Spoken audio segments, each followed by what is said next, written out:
আর যেহেতু বঙ্গবন্ধুর জন্মদিন আমরা দোয়া করব, আমি শুধু এক লাইনে একটা কথা বলি। বর্তমান যে বাংলাদেশ, সেই বাংলাদেশটি মুক্তিযোদ্ধাদের স্বপ্নের বাংলাদেশ নয়।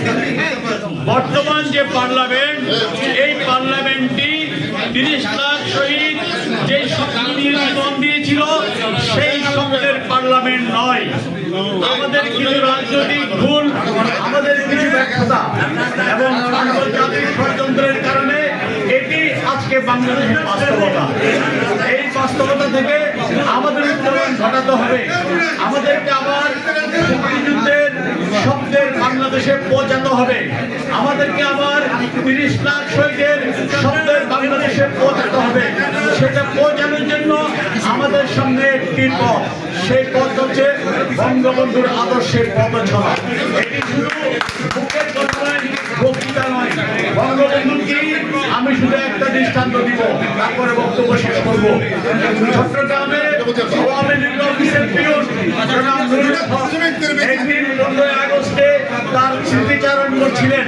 তিনি বলছিলেন, 75-এর 15 আগস্টের আগে আমি ঢাকা গিয়েছিলাম, ঈদের কোরবানির ঈদের 2-3 দিন বাকি, আমাদের টাকা পয়সা শেষ, রাত 10টা বেজে গিয়েছে। আমার সাথে আওয়ামী লীগ নেতা বলি ছিল, আমরা চিন্তা করলাম টাকা পয়সা শেষ, কালকে চট্টগ্রামে কি করে যাব।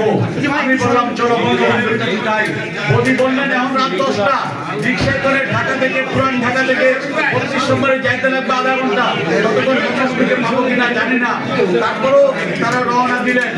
রাত 11:15 32 নম্বরের সামনে যখন পৌঁছালেন, 32 নম্বরের সামনে প্রহরীরা বললেন, নেতা দোতলায় উঠে গিয়েছেন, আপনাদের সাথে কারো দেখা হবে না।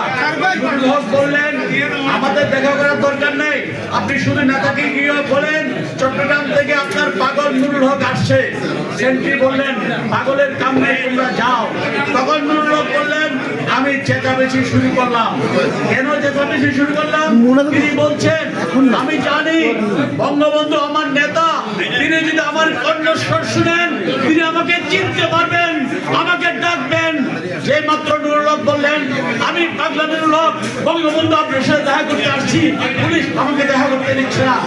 এই 2-1 বার চেঁচামেচি করতেই বারান্দায় এসে বঙ্গবন্ধু বললেন, এই তোরা আমার পাগলকে আটকেছিস, ওকে আসতে দে।